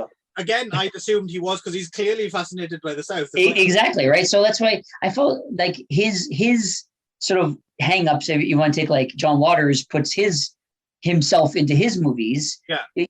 A lot of directors sort of put themselves or their fascinations or their interest in movies. So this guy, Craig Brewer, is a bit of a question mark because like his fascinations seem things that he shouldn't be things that he has a connection to. And I'm really curious about the Black community's take on him and his fascinations with these people, right? With his subculture, right? Yeah. What they think of him and his take on it. So, because and Samuel L. Jackson obviously has signed off on it being in the movie, and the other Black actors, right? Sam Jackson. I mean, I was planning to get into this a bit later, but I suppose you bring it up now. So Sam Jackson as well, I find really, really interesting as well because he seems to be. So famously back in the day, Quentin Tarantino and Spike Lee had this big spat, right? Because Spike Lee was making a big deal about Quentin Tarantino's use of the N-word, in his films. And he wasn't saying necessarily that he shouldn't use it, but he was just saying he seemed obsessed with the word or, like he said, what does he want to be, an honorary black man or something like that, right? Oh. And of course, Samuel L. Jackson has worked for both. He works for Spike Lee, he works for Quentin, and you have to imagine this conversation must have come up at some point. Like Quentin must have asked him, like, what do you think? Spike Lee have against me? Yeah, or Spike Lee would have said, why are you working for this guy? And whose side are you on? Yeah, and there's like a whole thing there's a whole scene in the film Bamboozled where a character, talks about this and it's very meta about that kind of thing. And obviously the conversation, and then if you think about, I think Sam Jackson has a really interesting, I think he's really open to, I don't think he has a strong, like didactic, this is the way it is and any other way is wrong. Like I think he's quite fluid, like the character he plays in Django Unchained, for example, is that kind of what's the word I'm looking for, that kind of black houseboy ingratiated himself into almost a stereotype of a that word you can't say. Yeah. So, of in front of it, but no, that's not what I was going to say. But yeah, like a stereotype of a black guy in that time period. Right? Oh, a certain time. Yeah, and obviously the hero of that film is more the what's his name? He has such a generic name. I always forget his name, but the Jamie Foxx. No, John. What was his name? The kind of character he's based on, who was actually a white character in real life, who was the guy who went around. What, you mean Leonardo DiCaprio? No. The actual characters, the historical characters. John is such a generic name. I always forget. It's like John Hopkins or John. Which one? The one that Leonardo DiCaprio played? No. It's kind of the one Jamie Foxx. It's the character Jamie Foxx plays, except it's. Jamie Foxx is kind of a mixture of a slave who fought back and this John guy, whose name I should remember, who was famous for, he was a white guy, but he was against slavery and he shot lots of slave owners. And so the Jamie Foxx character is kind of an amalgamation of this, of a rebellious slave and also as was Spartacus and this surprisingly a white guy at the time. And I forget his name, but it's a very famous, anyway. Yeah, so and in that film, obviously, that film holds no truck with, like, it's that film is almost like a, you're either with us or against us kind of mentality. Right. But coming from Quentin Tarantino, and so Quentin Tarantino's like dabbling in these very problematic issues and almost as entertainment. And clearly Sam Jackson doesn't have a problem with that because he's worked with him for years. But at the same time, he can freely come and go between both camps. He can also, So I find it interesting in that regard. And sorry, one more thing I wanted to add was, did you ever see that film? Is it called Lakeview Terrace? No. I think it's called Lakeview Terrace, and it's basically that film where Sam Jackson plays a neighbor, and what's his? I'm doing a lot of this today. The guy from Watchmen, Patrick Wilson, is that his name? Okay, yeah, Patrick Wilson, and he has a black girlfriend, and they move in next to Sam Jackson, and Sam Jackson's character in that is really difficult to get a handle on because he's really angry that this white guy is going out with this black woman, and the fact that Patrick Wilson's character listens to like hip hop and stuff, like he comes up to him and he says things like, you can listen to that shit all day and it's not going to make you black, that kind of thing. And in that film, the character he plays is really, it's not that great a film, but it's really interesting because you never really learn. He's not a villain. He's not a hero. He might be racist, but why is he racist? It's like, it's a really nuanced kind of characterization. And you feel as if it's really interesting because it's a real character. It feels like Sam Jackson's made this real embittered character. But he's not sympathetic either, and I think that's a kind of rich kind of. It's a shame that character isn't in a better film in a way, and it's a very, and I think it's emblematic of Sam Jackson takes on these roles, I think, which other actors wouldn't, and I think case in point, this one, his character in Black Snake Moan is, I mean, there's so much problematic with it in a way, isn't it? Like, you can imagine people turning it down. Like, I don't think so. Don't think I'm doing that. Thank you. Yeah. Yeah, because it's a difficult film to talk about, isn't it? Because, well, you take over for a bit here, Ron. I feel as if I've been going. Yeah, I mean, there's all kinds of like. There's racial issues here, and then there's also like the sexual issues and like the rape versus sexual freedom, and her character is her character being raped, and again there's sort of like the sexual abuse element of it, and like it's almost like he tries to put as many. It's almost like the director Craig Brewer's putting as many of these sort of elements in there as possible to see how far he can take it. But again, as I said, I couldn't tell if he was dealing with it in a good way, or if it was not a very good way, or if it was just like offensive for the sake of being offensive. And I wouldn't say I was offended by it, but I could see why people would be offended by it, and I could tell that. And I was surprised that more people, that I didn't hear more about it in terms of being offensive. Yeah, well, I think what's interesting about it is I think what's admirable about it, and again, that you don't know how much of this you're projecting yourself, rather. Yeah, exactly.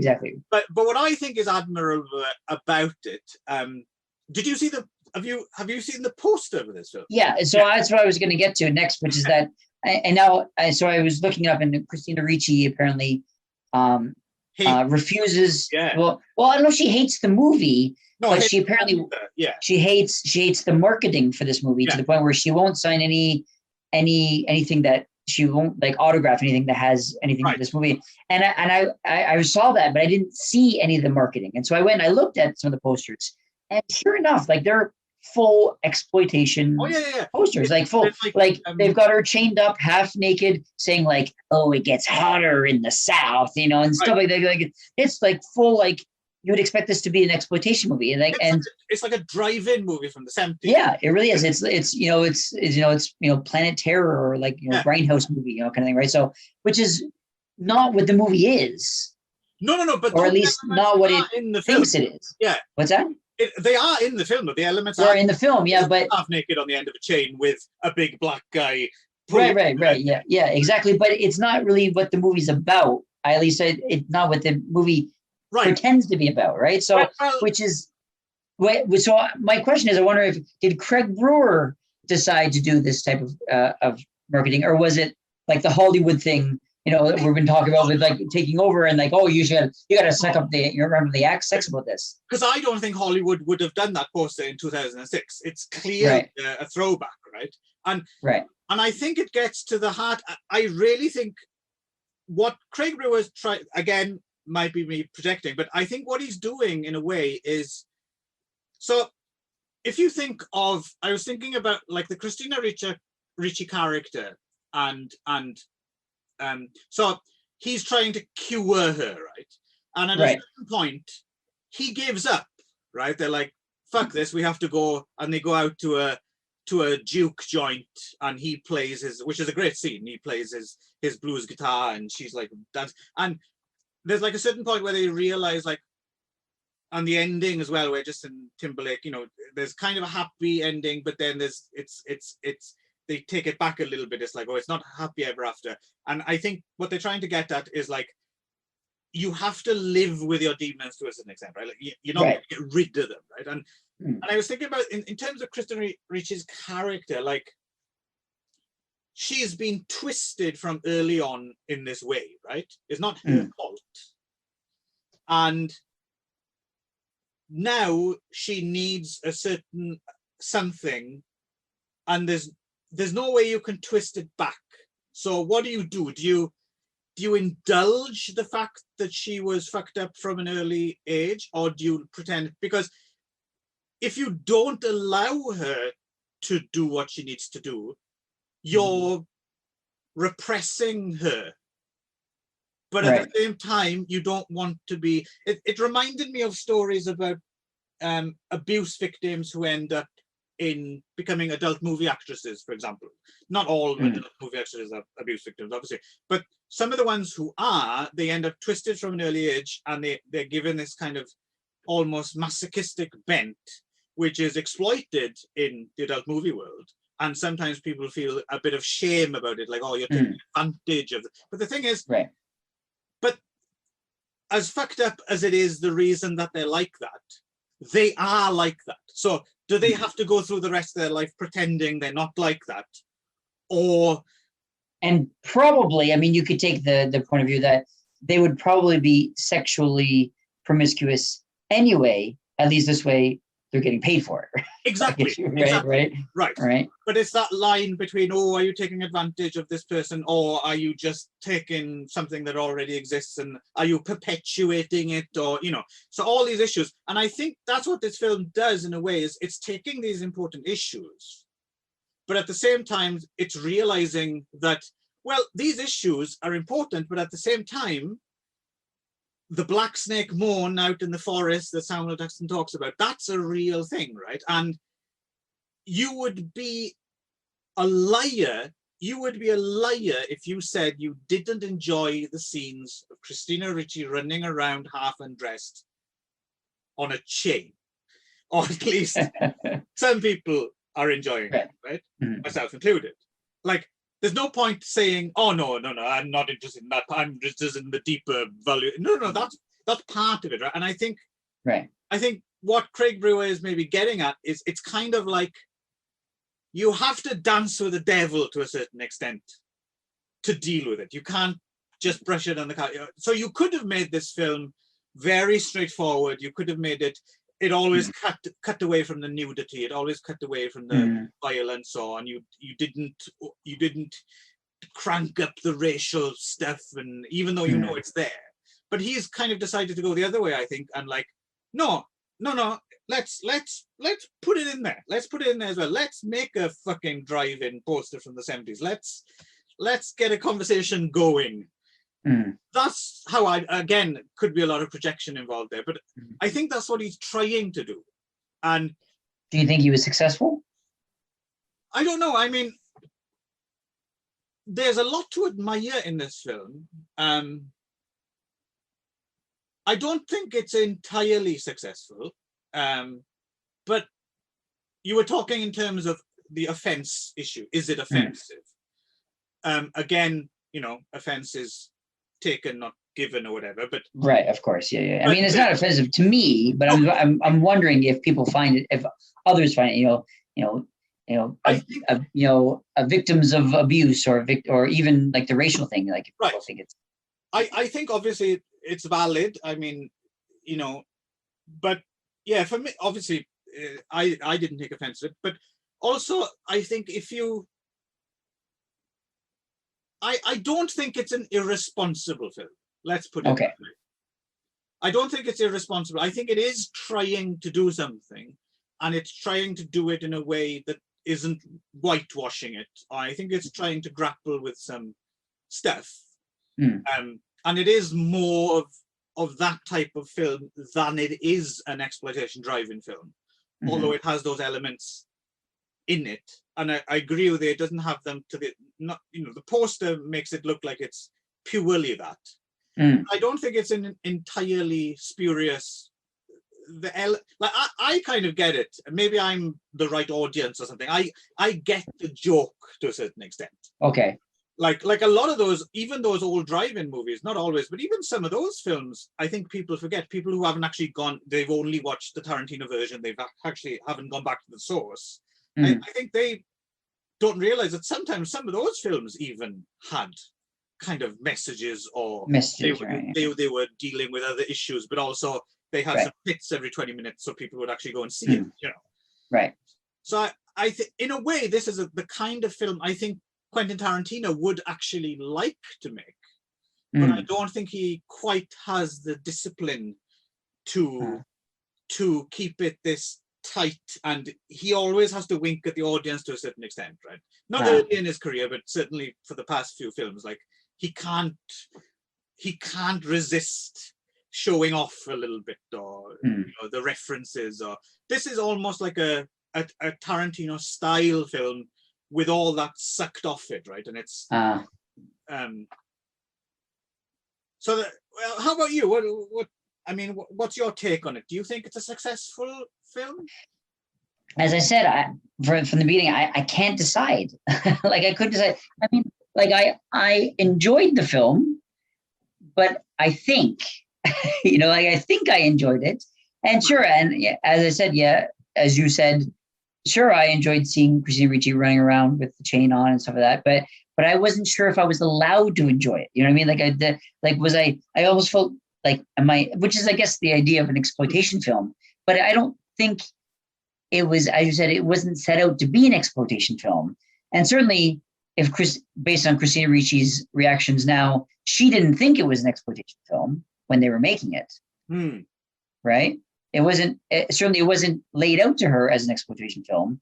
And I don't think she really sees, I don't know what she thinks of the movie itself, but she says, but certainly I read that she doesn't like the marketing specifically, right, and the exploitation version of the marketing, right? So I'm not sure what she thinks of the movie itself, but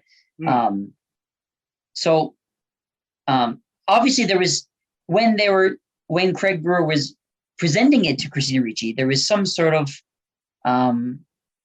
lying happening of some sort. If Craig was behind the marketing idea and the exploitation element of the marketing, obviously there was some sort of falsehoods being presented to Christina Ricci, or or he changed his mind halfway through or something, you know, like after production was done or something. Like, I'm just wondering how that broke down, because I can't understand how Christina Ricci would have signed on for this project. And I mean, she swung for the fences in this in this role. Like she was all in with all of the sex stuff, right? She was very full. good in this film. She's pretty good, yeah. So she's full in, but I can't understand how she then was disappointed in what happened later. You know what I mean? So where did the disconnect happen? You know what I mean? Like yeah. What, like did she think it was going to be a different film than it is?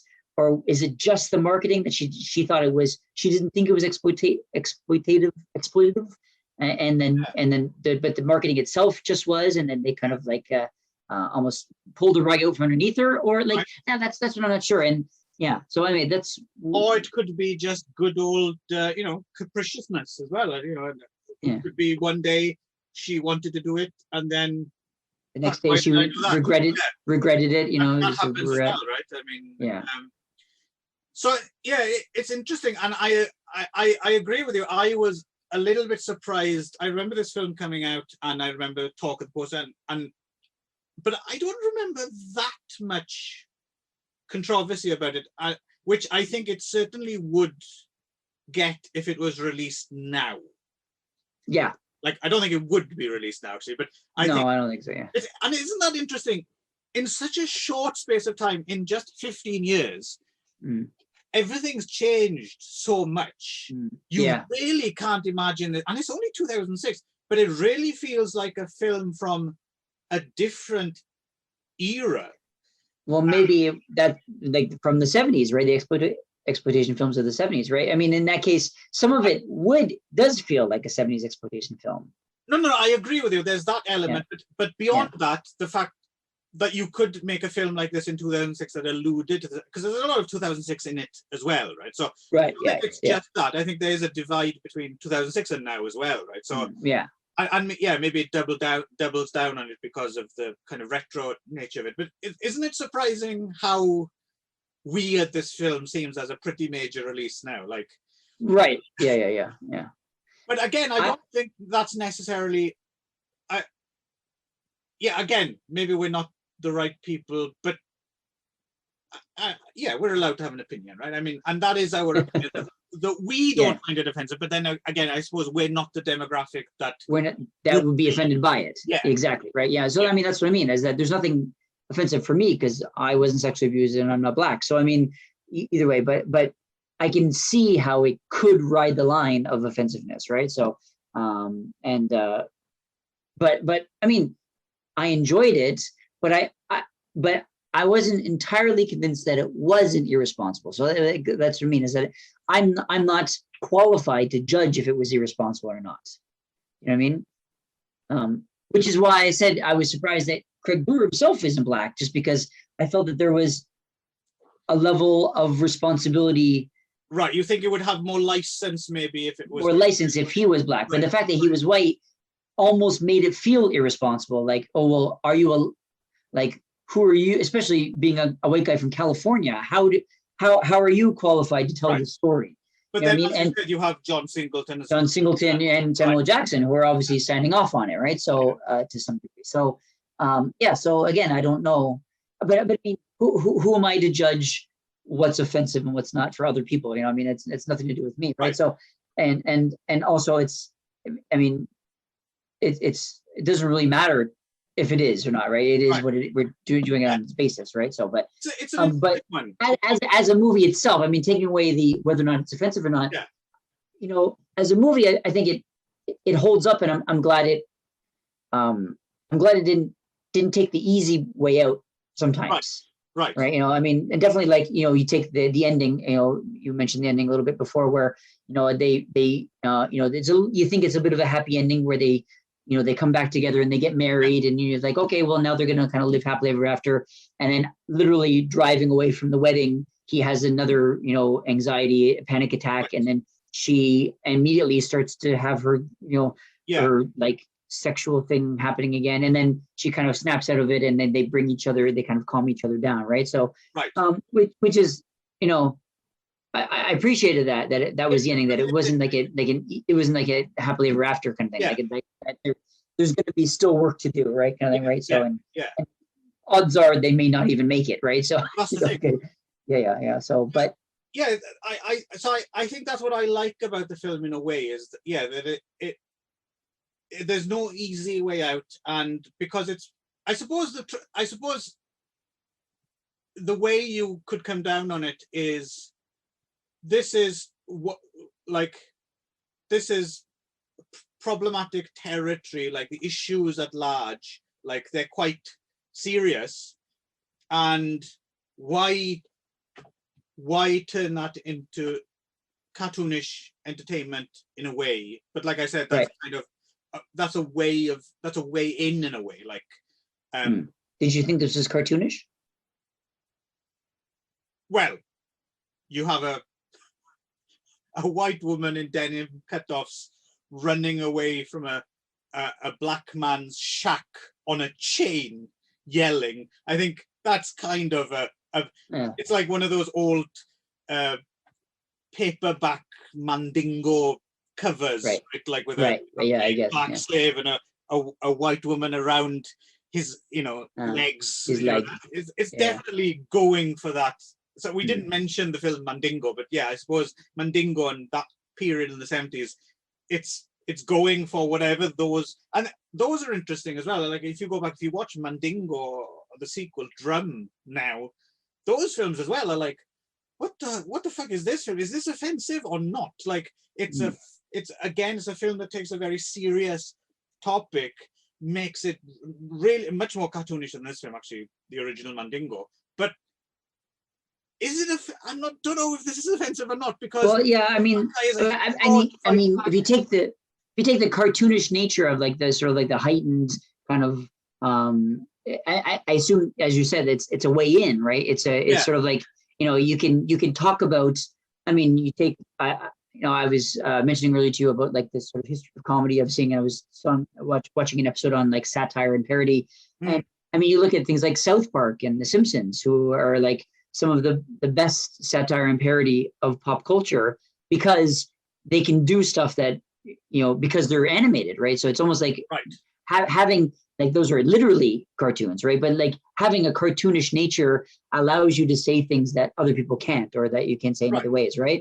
Right. And so, so my question though is was he actually trying to say these things, or was it sort of by accident? And did he successfully say anything about it, right? Or does it matter?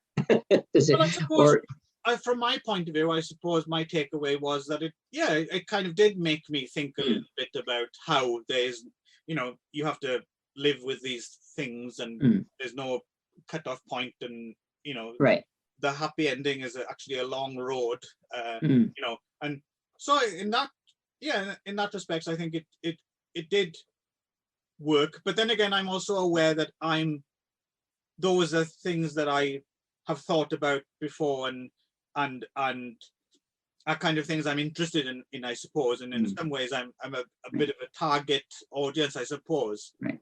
So I suppose if you're not, I mean, I don't know if this is a good way, this is a good like entry point film, like if you were interested in some of these issues, or like, I don't know, I can't imagine, I'm trying to think what young people now would make of this film, like just seeing it at 15, 16 years old or whatever.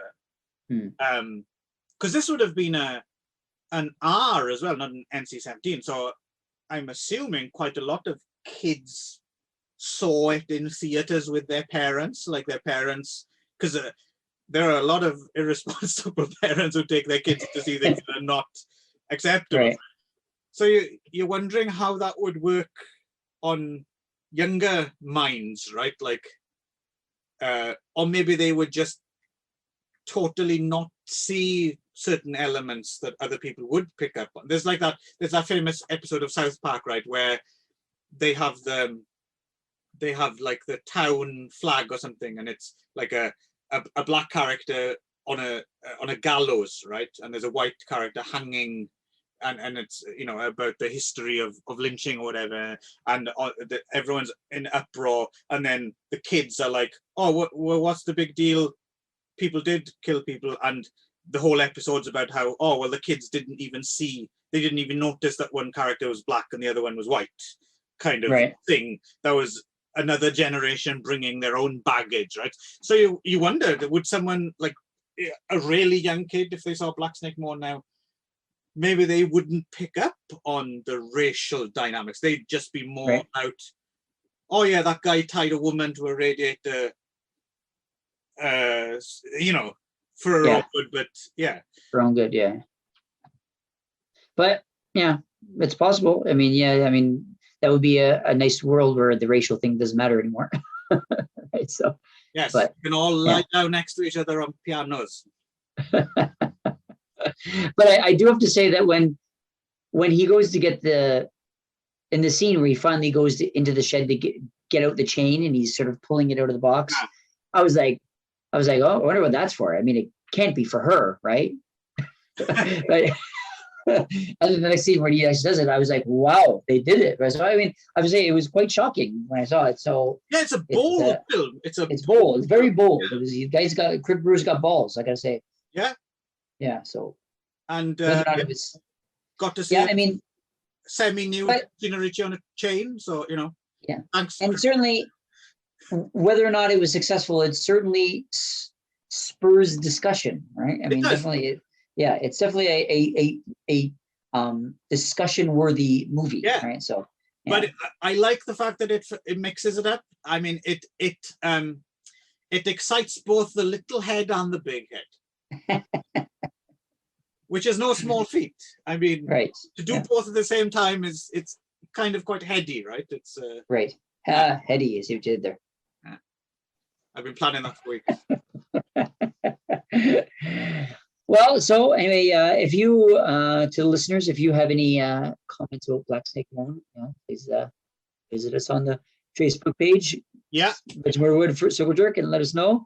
Yeah, it was. It's an interesting film, I have to say. I mean, I think it is. I'm still not sure if it's good or bad, but it was definitely interesting. That for sure. That's fair. I can't say it's not a boring film. No, definitely not boring. Yeah, definitely. So. Okay. So yes. So until next time, that was a kind of slightly roundabout but nutritional episode, I think. Yeah. Meaty. Yeah. Maybe.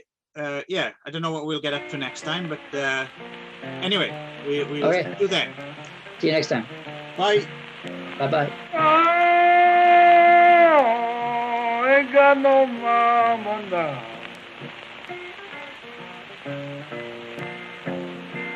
Oh, ain't got no mama now. He told me late last night, you don't need no mama no how.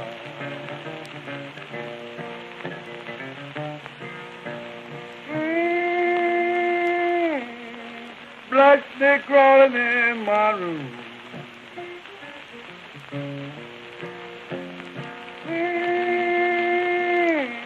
Black snake crawling in my room. Some pretty mama better come and get the black snake soon.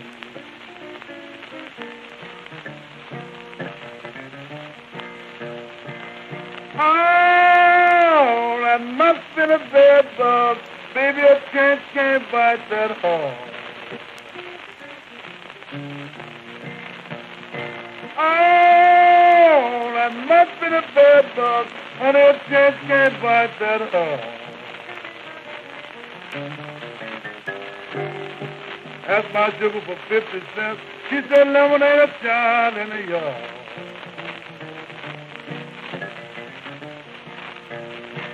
Mama, that's all right. Mama, that's all right for you.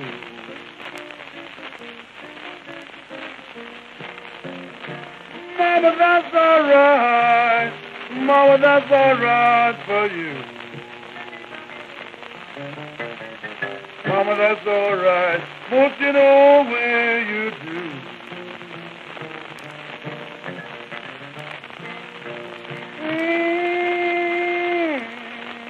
what's the matter now?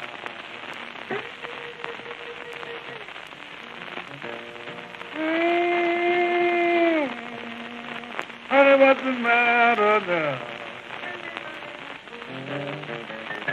Sugar, what's the matter? Don't like no black snake, don't have.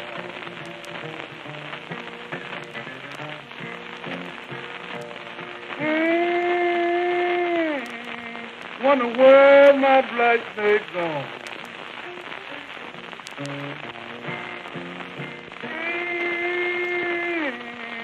Wonder why the black snake gone. Black snake mama done run my darling home.